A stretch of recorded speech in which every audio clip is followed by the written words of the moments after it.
बाबा सिद्दीकी पर कुल 5 round fire हुआ था, जिसमें से 3 गोलियां उनको लगी। इनमें से 2 गोलियां उनके सीने में लगी और एक गोली पैर में लगी थी।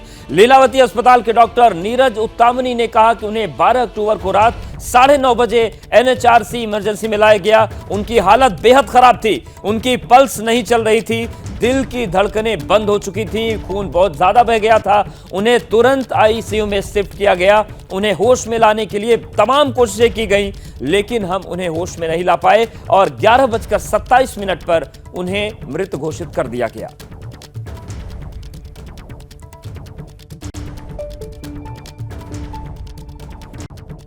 बाबा सिद्दीकी को यहाँ ले आए थे, उनकी फैमिली ले आई थी। लाने के बाद जब उन्हें नीचे इमरजेंसी में हम लोग लेते गए, उस वक्त उनका पल्स रिकॉर्डेबल नहीं था, ना बीपी रिकॉर्डेबल था और ना ईसीजी, हार्ट के पल्स रेट्स कुछ नहीं थे। ईसीजी निकाले तो वो फ्लैट लाइन था। लेकिन चूँकि हमारी ट्रेनिंग ऐसी रहती है कि कोई भी ऐसा आ जाए तो उसको पहले रिससिटेट करना चाहिए, तो वो हमने कोशिश की।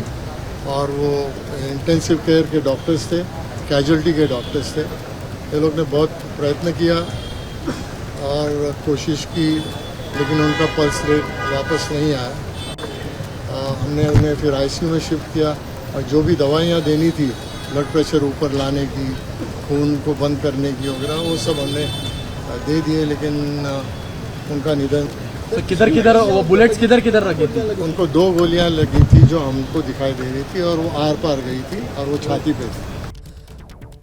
बाबा सिद्दीकी मर्डर केस से जुड़ी इस वक्त एक बड़ी खबर आ रही है। बड़ी खबर मुंबई पुलिस सूत्रों के हवाले से है। पूछताछ में दोनों आरोपियों ने लॉरेंस बिश्नोई गैंग का नाम सामने आने की बात हो रही है। आरोपी पिछले 25 से 30 दिनों से उस इलाके की रेकी कर रहे थे। तीनों आरोपी ऑटो रिक्शा से बांद्रा ईस्ट शूटिंग स्पॉट पर आए थे। सूत्रों ने बताया है कि बाबा सिद्दीकी पर गोली चलाने से पहले तीनों कुछ समय वहीं इंतजार भी कर रहे थे। पुलिस को शक है कि आरोपियों के साथ कोई और भी था जो जानकारी मुहैया करवा रहा था। तो ये बड़ी खबर आ रही है। बड़ी खबर बाबा सिद्दीकी हत्याकांड मामले में जिस तरीके से पुलिस सूत्र जो बता रहे हैं कि लॉरेंस बिश्नोई गैंग का नाम सामने आ रहा है। और हम सीधे रुख करते हैं मुंबई का। मुंबई के बांद्रा से हमारे साथ मृत्युंजय जुड़ गए हैं, वहीं सूरज ओझा हमारे साथ क्राइम ब्रांच मुंबई से जुड़े हुए हैं। सूरज, सबसे पहले आपके पास आ रहे हैं, क्या जानकारी मिल रही है? पूरी रात जो पूछताछ की थी, क्या बातें निकलकर सामने आ रही हैं? जी बिल्कुल, देखिए मैं पहले आपको दिखा दूं, ये वही क्राइम ब्रांच का ऑफिस है जहां पर रात भर से जितने भी क्राइम ब्रांच के वरिष्ठ अधिकारी हैं वो लगातार दोनों आरोपियों से पूछताछ कर रहे हैं। जिन 2 आरोपियों को गिरफ्तार किया उनके नाम करनैल सिंह और धर्मराज कश्यप है। करनैल सिंह हरियाणा का रहने वाला है, तो वहीं धर्मराज कश्यप उत्तर प्रदेश का रहने वाला है। तो आपको बता दें कि इसी यूनिट में joint CP crime, additional CP crime, DCP crime Daya Nayak और तमाम जितने भी एक्सपर्ट जिन्हें कहा जाता है मुंबई क्राइम ब्रांच का एक्सपर्ट, वो सारे लोग यहाँ मौजूद थे। रात भर आरोपियों से पूछताछ की गई। वहीं पे स्पेशल कमिश्नर देवेंद्र भारती भी यहाँ पर मौजूद थे, जिन्होंने आरोपी से पूछताछ की और पूछताछ के दौरान आरोपियों ने दावा किया कि वे लॉरेंस बिश्नोई गैंग के सदस्य हैं। ऐसे में अब मुंबई पुलिस उस तीसरे आरोपी की तलाश करे जो अब फिलहाल फरार है। वहीं पर उन पुलिस को एक और जानकारी मिली है कि इन तीनों आरोपियों को कोई एक चौथा है जो इंस्ट्रक्शन दे रहा था। आपको बता दें कि तीनों आरोपी वहां पर शूटिंग साइट पर पहुंचने के लिए तीनों ने ऑटो रिक्शा ली थी। पूरे इलाके की 25 से 30 दिन तक रेकी की गई ताकि कहां से एग्जिट है, कहां से आना है, तमाम चीज़ें इन्हें इन सारे आरोपियों को पता हो जाए। और इन आरोपियों को इसकी बारीकी से जानकारी थी कि बाबा सिद्दीकी कैसे निकलते हैं, जब निकलते हैं तो कितने लोगों से मिलते हैं, किस गति से वो गाड़ी में बैठते हैं। बिल्कुल, तमाम चीजों की स्टडी करने के बाद एक एक चीज, एक एक मोमेंट बाबा सिद्दीकी का ये देख रहे थे कि कैसे वो रुकते हैं, कहां जाते हैं, क्या रास्ता होता आने जाने का, और उसके बाद इस वारदात को अंजाम दिया गया। सूरज हमारे साथ आप बने रहिए, मृत्युंजय भी बने हुए हैं। जब बाबा सिद्दीकी अपनी रेंज रोवर गाड़ी में बैठने जा रहे थे तभी उन पर ताबड़तोड़ गोलियां चलाई गईं।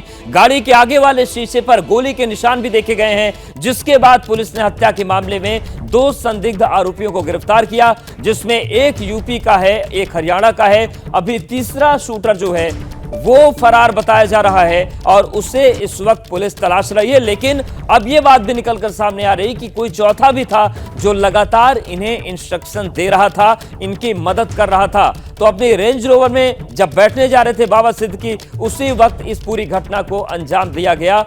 अब आपको हम बताते हैं कि हत्या के जो संदिग्ध हैं उनके बारे में अब तक क्या जानकारी मिलकर सामने आ रही, क्योंकि सवाल यही है कि बाबा सिद्दीकी की हत्या के पीछे कौन है। तो कुल मिलाकर 2 शूटर अब तक पकड़े गए हैं, एक की तलाश जारी है। और जो बाबा सिद्दीकी के संदिग्ध आरोपी हैं, देखिए एक आरोपी फरार चल रहा है और 2 आरोपियों को गिरफ्तार किया गया है, जिसमें एक कर्नैल है, एक धर्मराज है और एक हरियाणा से है, एक उत्तर प्रदेश से है। लेकिन तीसरे आरोपी के बारे में लगातार पूछताछ चल रही है और उसके बाद उसको पकड़ने की कोशिशें भी लगातार जारी हैं। मृत्युंजय हमारे साथ बने हुए हैं बांद्रा से। बांद्रा ही वो इलाका है जहां पर इस बड़ी घटना को अंजाम दिया गया। मृत्युंजय, किस तरीके की स्थिति इस वक्त बांद्रा में है और जितने भी राजनीतिक सवाल उठे हैं या जो भी सवाल उठ रहे हैं कि बांद्रा जैसी जगह में अगर इस तरीके का कांड हो रहा है तो फिर कानून व्यवस्था कहां है?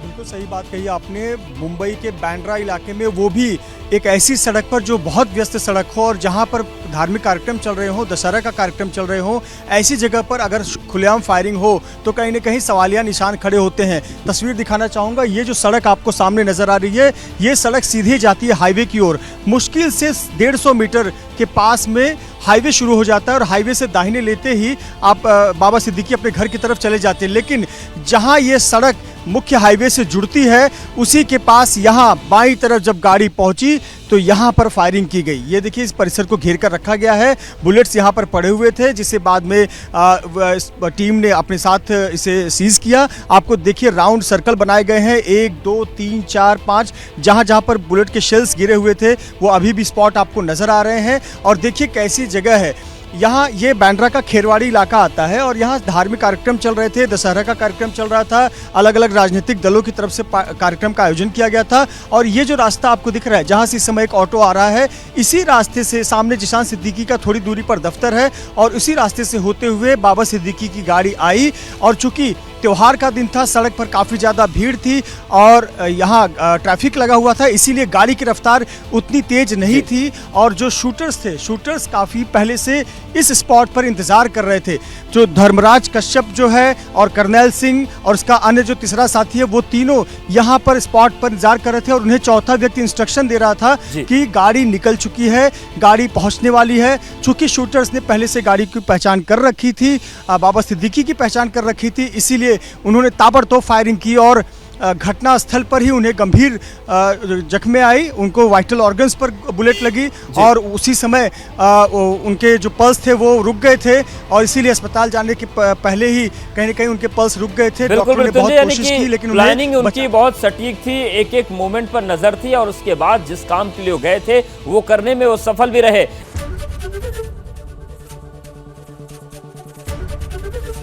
एबीपी गंगा, खबर आपकी, जुबान आपकी।